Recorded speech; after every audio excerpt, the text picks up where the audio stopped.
May 15th, 2002. Hampden Park, Glasgow, Scotland. The UEFA Champions League final. The biggest game in club football. Real Madrid, the most successful club in European history, facing Bayer Leverkusen. 60,000 fans packed into the stadium, millions watching around the world. It's 1-1. The first half is coming to an end. Real Madrid needs something special. They've dominated possession but haven't found the breakthrough. The pressure is building.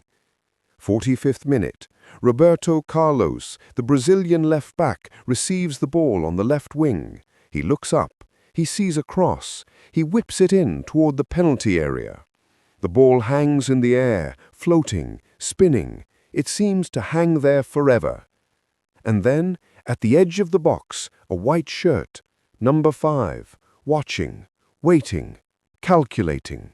The ball drops perfectly. He doesn't chest it. He doesn't head it. He doesn't let it bounce. He does something else, something that defies physics. A left-footed volley, perfect technique, perfect connection. The ball rockets toward goal. The goalkeeper doesn't move. He can't move. The net bulges. Goal. The greatest goal in Champions League final history. This is the story of the man who scored it, the maestro who conquered football, Zinedine Zidane. But before Glasgow, before Real Madrid, before the world knew his name, there was Marseille, the Castellane, one of the toughest neighborhoods in France. High-rise concrete housing projects, poverty, crime, limited opportunities. This is where Zinedine Yazid Zidane was born on June 23, 1972. His parents were Algerian immigrants. His father, Ismail, worked as a warehouse man. His mother, Malika, raised 5 children in a tiny 3-room apartment. They had very little, but they had each other, and they had football. On the concrete pitches of La Castellane, with makeshift goals and worn-out balls, young Zinedine discovered his gift. He was small, he was skinny, he couldn't run fast, he couldn't jump high, but he could do something nobody else could. He could make the ball obey him. It was like the ball was magnetized to his feet. The other kids would try to take it from him. They couldn't. He'd spin, turn, glide past them like they weren't there. On that concrete, in those streets, something magical was developing. A first touch that killed any ball dead, vision that saw passes others couldn't imagine, a calmness under pressure that couldn't be taught. By age 14, scouts from AS Cannes were watching. By 16, they offered him a contract. His parents cried. This was the dream, the way out, the escape from La Castellane. Football wasn't just a game for Zinedine. It was everything. And the journey to greatness had begun. In 1992, Zinedine Zidane arrived at Girondins de Bordeaux. He was 20 years old, unknown, unproven at the highest level. The manager, Roland Courbis, took a chance on the quiet kid from Cannes.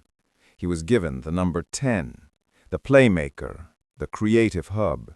Every attack would flow through him. And from his very first match, Bordeaux fans knew they were watching something special. That first touch. It didn't matter how hard the pass came in, how high the ball was, how much pressure he was under.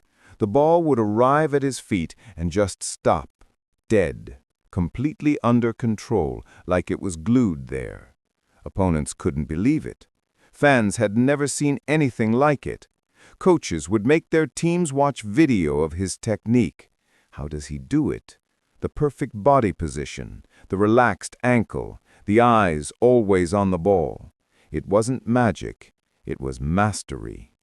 And then there was the turn, la roulette, the Marseille turn. Whatever you called it, it was magic. He'd have his back to a defender, sometimes two defenders, the ball at his feet. They'd think they had him trapped. Then, in one smooth motion, he'd spin 360 degrees, taking the ball with him, leaving the defenders grasping at air.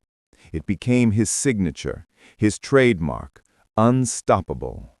Training sessions at Bordeaux became must-watch events. His teammates would stop their own drills just to watch him work. The coaches pushed him harder than anyone. Special sessions, technical drills, tactical education. They knew what they had, a raw diamond that needed polishing. And Zidane absorbed everything. He worked harder than everyone, first to arrive, last to leave. The quiet kid with the magic feet was becoming a complete midfielder. The goals came. The assists piled up. Bordeaux climbed the table. In crucial matches, when Bordeaux needed something special, it was always number 10 who delivered. Last-minute winners, brilliant assists, moments of pure genius that won games. His teammates would mob him after each goal. The bond was real. This wasn't a one-man team, but he was undoubtedly the star. For 4 years, from 1992 to 1996, Zidane was Bordeaux's heartbeat. He ran the midfield like a conductor leading an orchestra. Every pass perfectly weighted, every movement calculated. That calmness, that elegance. French football had never seen anyone like him. Ligue 1 defenders tried everything.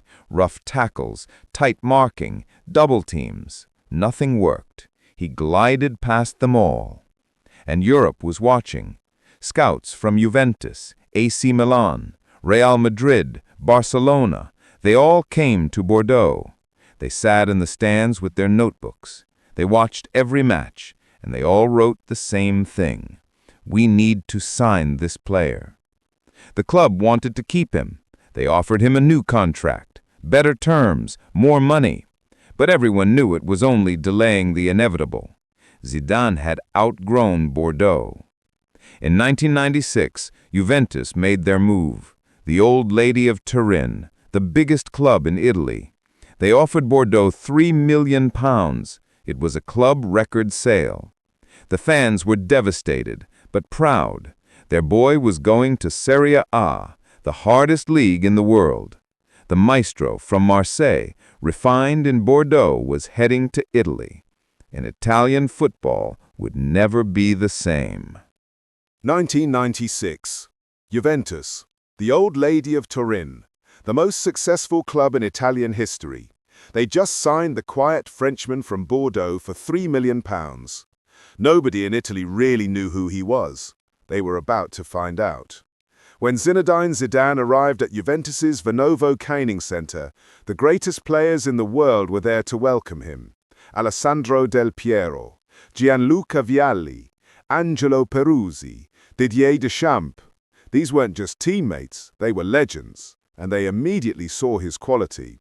From day one, they knew Juventus had signed someone special. Serie A in the 1990s was the hardest league in the world. The best defenders on the planet played there. Paolo Maldini at AC Milan, Franco Baresi, Alessandro Nesta at Lazio, Fabio Cannavaro at Parma. Every single game was a tactical chess match. Every single game was a battle. Physical, aggressive, unforgiving. Defenders who'd been playing at the highest level for a decade. They'd seen every trick, faced every type of attacker. Zinedine Zidane didn't just adapt to Serie A, he dominated it. That first touch that made Italian defenders, the best in the world, look foolish. That turn that left Paolo Maldini in his wake. And those passes, 40 yards, 50 yards, right onto a teammate's foot, splitting entire defenses. Italian football had never seen elegance like this. Technical brilliance combined with physical strength. He could take the hits, and he gave them back. Playing alongside Del Piero and Filippo Inzaghi, Zidane became the heartbeat of Juventus, the conductor. Every attack flowed through him.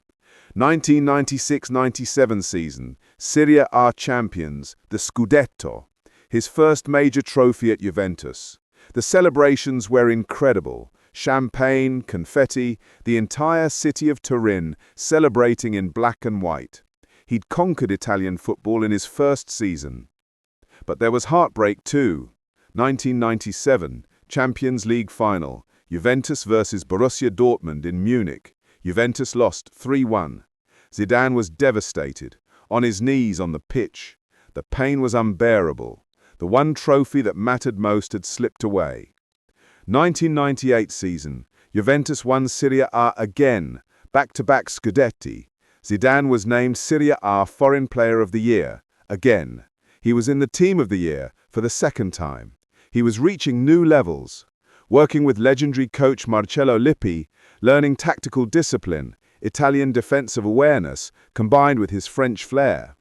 And then came the Champions League final, again. 1998, Amsterdam Arena, Juventus versus Real Madrid. After the devastation of losing the year before, this was redemption, this was destiny. But Real Madrid won 1-0. Predrag Mijatovic scored. Juventus had nothing. 2 consecutive Champions League finals, 2 losses.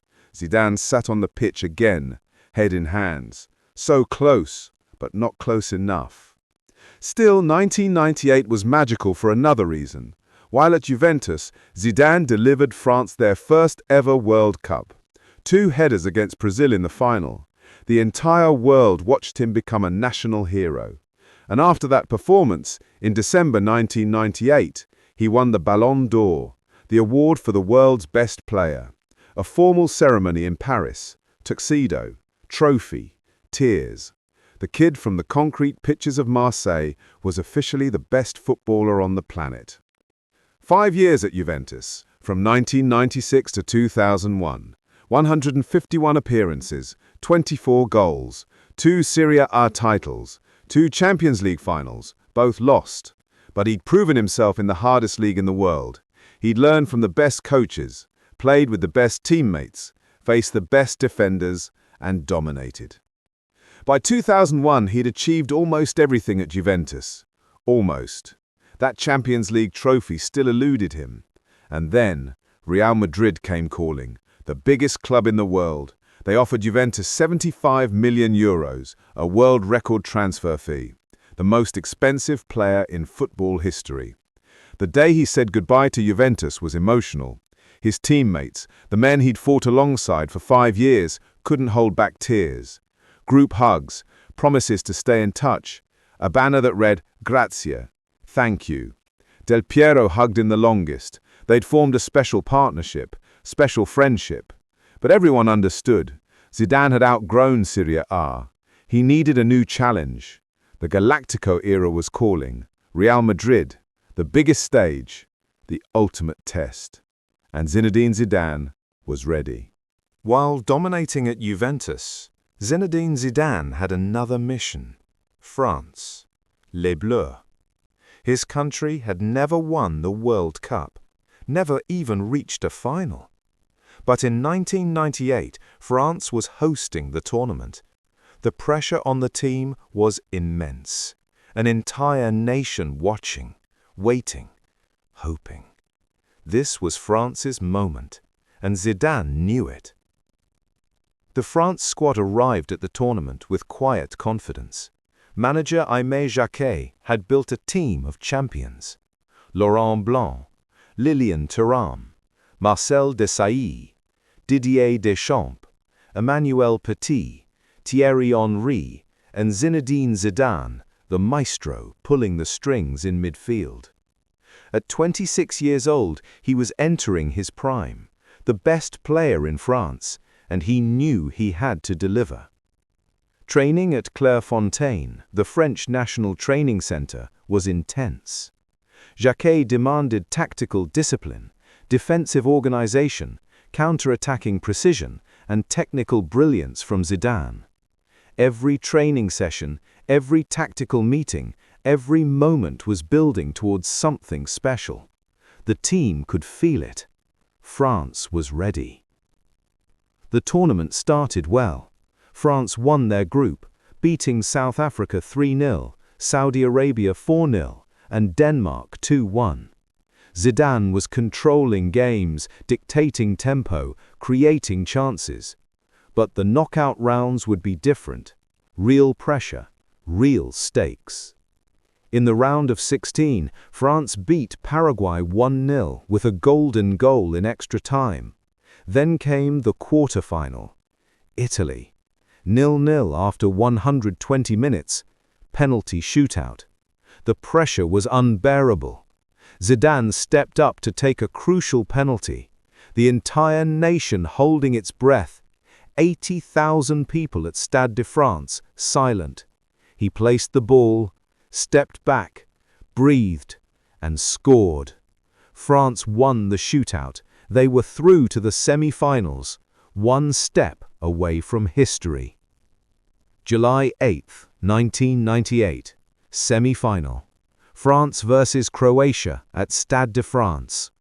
Croatia had surprised everyone, reaching the semi-finals for the first time ever.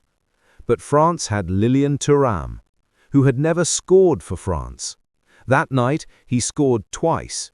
France won 2-1. They were in the final. Against Brazil. The five-time world champions. The favorites. Ronaldo, Rivaldo, Roberto Carlos, Cafu, the best team on the planet. July 12, 1998, World Cup Final Day. The biggest day in French football history. Stade de France, France versus Brazil. 80,000 inside the stadium, millions watching around the world. The pressure was unimaginable. In the tunnel before kickoff, you could see it on every player's face. This was it. This was everything.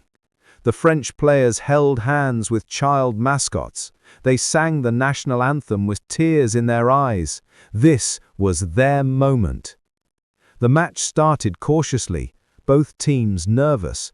Then, 27th minute, corner kick for France. The ball swings in. Zidane rises.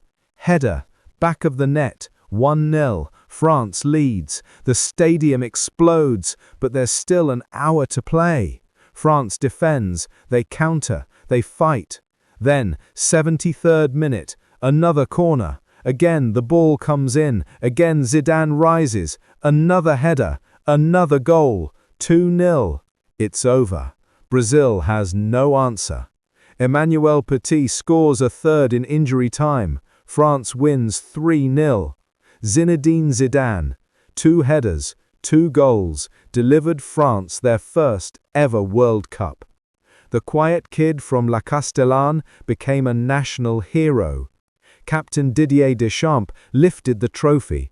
The entire team celebrated together.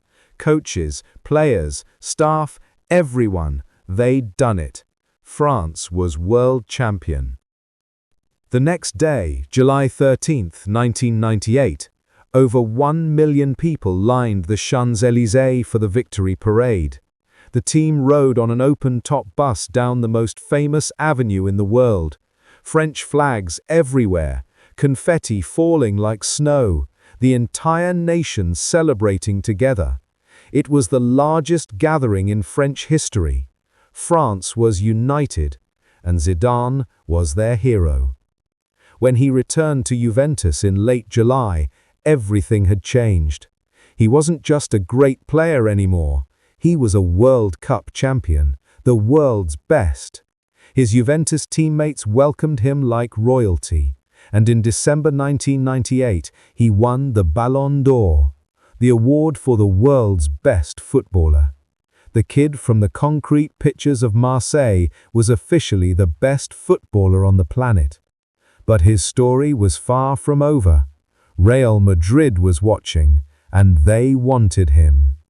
2001, Real Madrid, the biggest club in the world. President Florentino Perez had a vision, Galácticos.